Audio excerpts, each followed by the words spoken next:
Hey you guys, today we're going to be breaking down Roxas from Kingdom Hearts 2.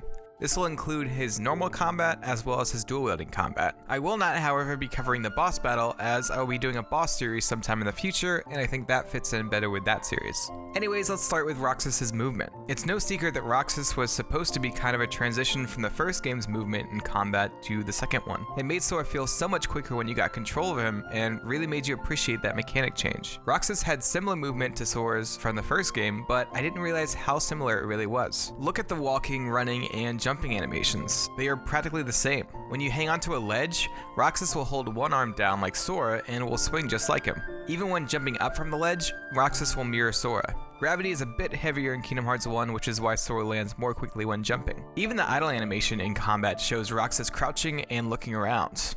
Another similarity is the running animation while in battle. It's really amazing how much care and detail that went into such a small part of Kingdom Hearts 2. Let's move on to combat. Combat is no different between the Struggle Bat and the Kingdom Key, so I'll use the latter while I break it down. The first thing I want to point out is that when you first receive the Kingdom Key, it seems like it has a mind of its own. Like everything else, the combat mirrors Sora's combat from Kingdom Hearts 1. You'll do an overhead slash and thrust forward, finishing up with a spinning hit. The aerial combo is a downward strike followed by an upward strike that ends with a spinning hit. During your dive to the heart, you will fight a giant nobody. This battle has a couple of situation commands unique to Roxas. These are Key Counter, Lunar Salt, and Break Raid. Key Counter shows Roxas flipping in his constraints and slashing at the nobody. Lunar Salt appears, which shows Roxas flipping over the nobody's strike and knocking him to the ground. The last situation command happens after the nobody flips the pedestal you are on.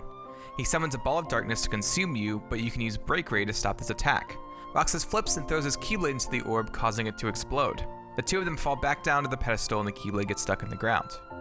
After your first few battles, you will gain the guard ability. While Sora uses both hands to guard, Roxas only uses one hand, though he holds the edge of the Keyblade with his free hand when a hit connects with the block. Again, like everything else, the block looks incredibly similar to Sora's. The last battle while playing as Roxas is against Axel. Roxas pulls out two Keyblades, introducing the beloved dual-wielding mechanic. While moving, Roxas will hold both Keyblades slightly behind himself, and his idle animation is kind of similar to Ven, who spins his Keyblade while idle. The ground combo starts with an upward strike before Roxas crosses his arms and does a slash with both Keyblades. He then holds both Keyblades behind his back to one side before slashing with both horizontally. The combo finisher has Roxas holding both Keyblades behind himself and doing a crossing slash. He then slashes back the other way with both Keyblades, followed by an overhead strike with his right hand. He then does an overhead strike with his left hand before spinning and doing a rising slash with both his Keyblades. This sends Axel into the air, letting you either use the Overtaker reaction command or allowing you to start an air combo. The air combo starts with a double strike upward, followed by a thrust with Oblivion and a twisting slash downward with Oathkeeper. The combo finisher has Roxas holding both Keyblades above his head and spinning, slashing at the enemy multiple times before ending with a crossing slash. The only other thing you can do combat-wise besides situation commands is the square attack. This lets you automatically use your finisher while on the ground. It's similar to the Omega Finale ability from Valor Form.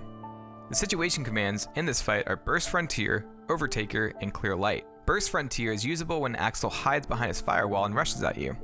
Roxas will jump back and spin before throwing Oblivion towards Axel in a Strike Raid-esque attack. This throws Axel into the air, giving you access to the Overtaker reaction command.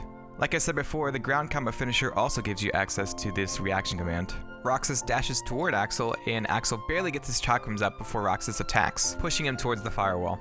Roxas chases Axel across this wall, jumping up it and exchanging a couple blows. He then stands still with the last reaction command, Clear Light, becoming available. This shows Roxas jumping towards Axel, slamming his cross Keyblades down on him. Roxas then calls down light pillars that clears the ground of fire. And that is all I have for you guys today. This was really fun to break down. I never realized just how similar Roxas and Sora's attacks and movements really were. Anyways, I'm pretty active on Twitch, YouTube, Discord, and Twitter, so be sure to follow the links in the description below to stay updated. If you like this, click the cards on screen to watch some of my form change or drive form breakdowns. Subscribe or share this video, and I will see you in the next one.